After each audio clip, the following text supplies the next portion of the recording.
What's up, Durban? I can't hear you, Durban. I can't hear you, Durban. This is my hometown. You can't disappoint me like this. What's up, Durban? Oh, come on, guys. I'm not feeling you. I was told there's entrepreneurs here today. I want to hear some entrepreneurs. I didn't come here to speak to old gogos and mkulus. So please, comrades. What's up, Durban?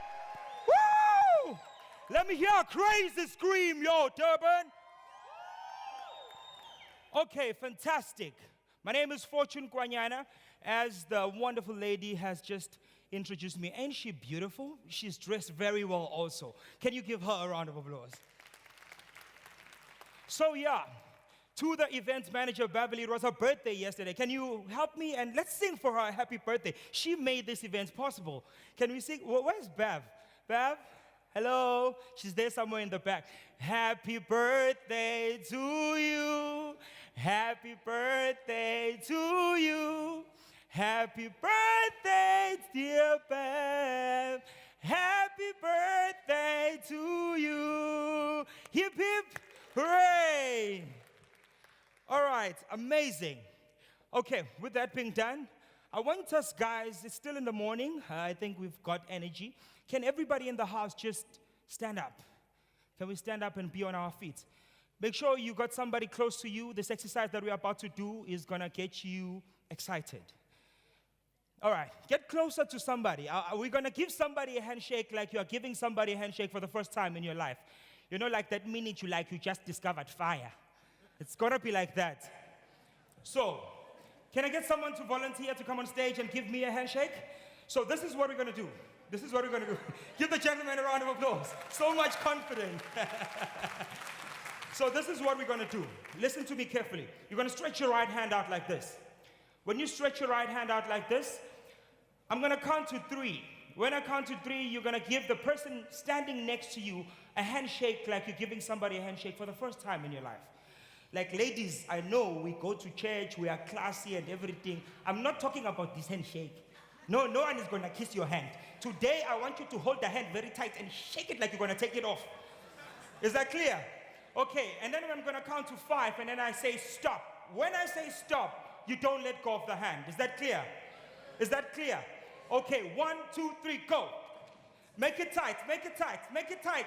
You cheating me, guys, make it tighter. I see you, I can see you over there. All right, 1, 2, 3, stop. Can everybody look to the front? Can everybody see? Don't let go of the hand. Hold the hand. Hold the hand. Are the hands still together? No, we're not getting married, comrade. Just in case you have a nice lady next to you, no. I'm not trying to create a connection. Okay, if your hand was on top when I said stop, you're going to be the boss for the rest of the day. Give yourself a round of applause.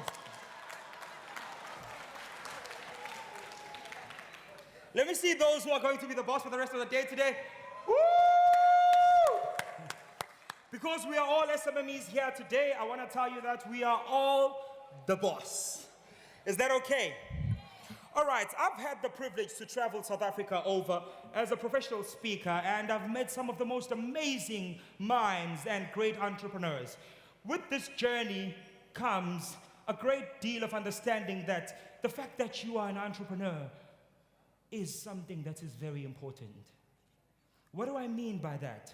We live in a country where we've got about 26.6% unemployment rate, and in that 26.6%, you've got about 9 million graduates who are sitting at home. And in that, you've got a flock of about 4 million foreigners coming into our countries, and they are making about 6,000 rand every month. And my question is, we say there are no opportunities, but how is it these foreigners keep coming in and exploiting these opportunities in our background? With that statement, I just want to challenge you and tell you that the fact that you are in business means not just that you are in business, but it means that you are helping something bigger and you are helping rise the economy of our country. Understanding the population of our country is that we are sitting at 53 million in population. In that 53 million, let's pick numbers now. You've got 90% of that 53 million who is consumers and people looking for jobs. And only the 10% is willing to create the jobs and create the opportunity. And that 10%, ladies and gentlemen, is you sitting here today. And I want you guys to give yourself a round of applause for that. It's very important that we understand numbers and we know what exactly that we are doing. I remember some time back in the United States, one of the guys, they were working on a mission to actually send the man on the moon. And one of the presidents, as he was walking about, he meets a gentleman who was a cleaner. And this gentleman, as he is the cleaner cleaning the floor, the president walks up to him and he asks him, "What are you doing, sir?" The amazing thing that challenged me is that he did not say, "I'm cleaning the floor." He says, "I'm helping America send a man to the moon." So I want to tell you today, the fact that you're a business person is not just, "I am an SMME." I want to tell you that you are helping South Africa increase its economy. I want to tell you that what you are doing is contributing to the rand that is falling. It is because of you, and you that South Africa's rand is going to become stronger. Because in the market that we exist in, it is the SMMEs that create now most of the jobs. It doesn't matter how many people you employ, but the fact that you are in business means you've just helped another single individual, which is yourself, to get a job. I talked about the 9 million graduates that are sitting at home. What do you think are sitting at home for? They are looking for a job. Can we as a people applaud the graduates that have decided to conquer and rode into the journey of entering business as well and not sit at home? Those people, we need to shift their minds. We need to change their thinking. The knowledge they've gained is valuable knowledge to us as entrepreneurs. How many people do you know have done HR, but in your business you have a problem of hiring people? How many people do you know that have done marketing, are sitting at home with that marketing degree, hoping to get a big organization come to them and give them an opportunity? So I want to challenge each and every one of you here, let us use those graduates. All right, going into my talk that I'm going to be delivering today for the next 15 minutes, and then I sit down, I want you to say, "I am a small brother with great potential." Say, "I am a small brother with great potential." I want you to say that with me. Say, "I am a small brother with great potential." Say it again. "I am a small brother with great potential." All right, let me ask you a question. What is better, to be an older brother or a smaller brother? What is better? If you had a choice to choose, would you want to be the smaller brother or would you want to be the bigger brother? The younger one, right? Why? I'm sure you have a reason. We'll get to that later on. Okay, let me get to this. I am a young entrepreneur who comes from a town just in the north coast of where we are today called KwaDukuza. In KwaDukuza, a small community called Groutville. In this small town comes great leaders and great legends like the great King Shaka Zulu. Yes, I'm Zulu and I'm proud. Yes. And from that very same town comes a great leader that we also celebrate, who was one of the first presidents of the ANC, Chief Albert Luthuli. As we are here today, this place is named after him. So from my town, there's just great people like myself. So with that being said, I hope to be the next one who's the great person from the small town I come from. Now, in the small town I come from, you're probably asking me, why am I telling you about this? We're here to hear about SMME, how to grow from SMME to JSE, but just bear with me, you'll get on with this. So in this small town, when I grew up, I am a product of a forklift driver who had a mindset of a CEO. That was my grandfather. Served in a company called Sapi for about 35 years. He used to go to work every day riding a bike, and he used to wear a tuxedo. Yes, I know, you're like, eh? Yes. And at that very same level, I want to talk about who I'm going to focus on, which is, I am actually a product of a domestic worker who had a mindset of an entrepreneur, and that was my grandmother. She used to wake up every morning, she used to work for the Williams family in town, and she would go to work. Every evening when she came back with a packet of chips and a few things to sell to the community from home. So she started a spaza while she was a domestic worker. In starting the spaza, that was my first encounter of what you call entrepreneurship, because she saw that in the community where we were, there was not many shops, But people wanted things like your chips, your sweets, and all of these things. So she created an opportunity because that's what entrepreneurship is all about.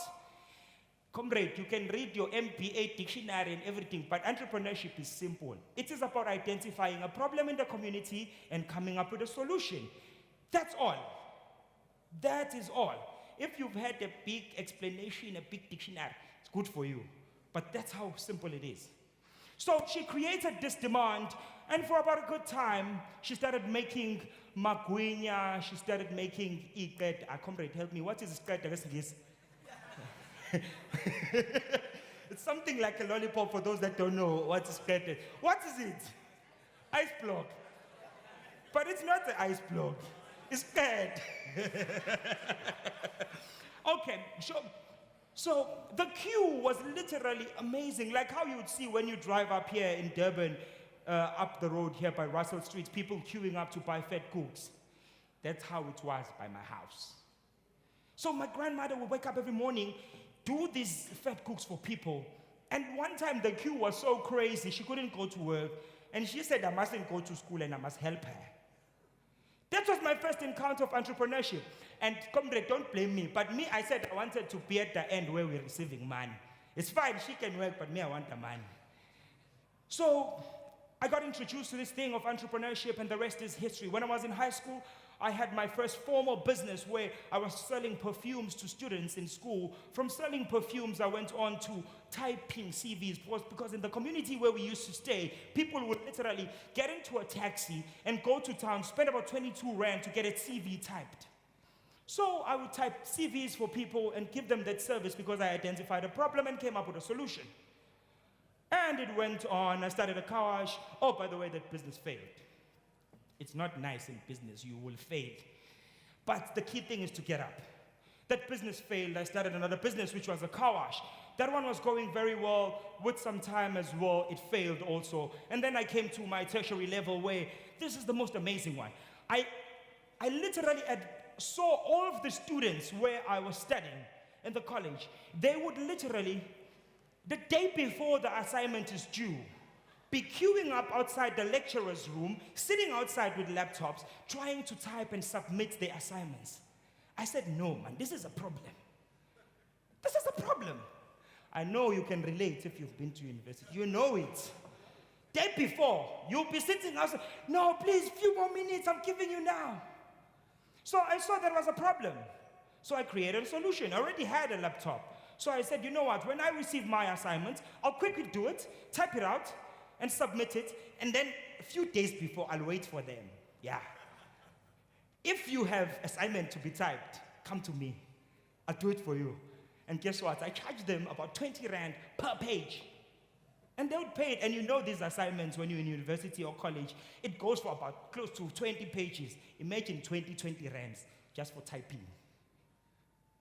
That was the other business that later on led to the business that I have today, because from there, it developed a love of actually giving people solutions, of which I learned to design now. All of this was self-taught. I never learned it anyway. I studied business management. I'm still studying business management, but I know how to make a website. I know how to design. I know all of these things.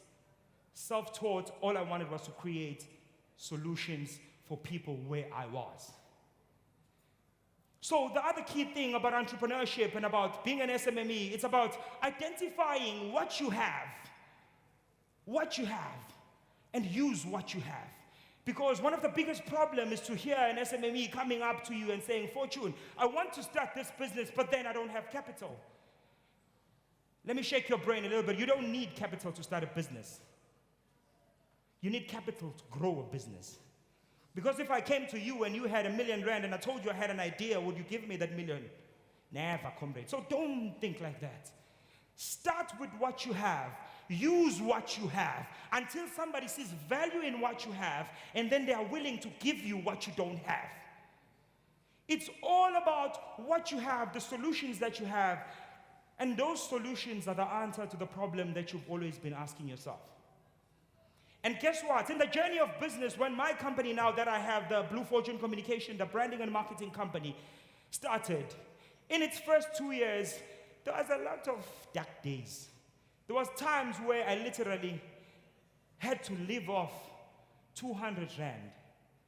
No customers. It was like people were running away from me saying, no, we don't want what you are doing. We are okay.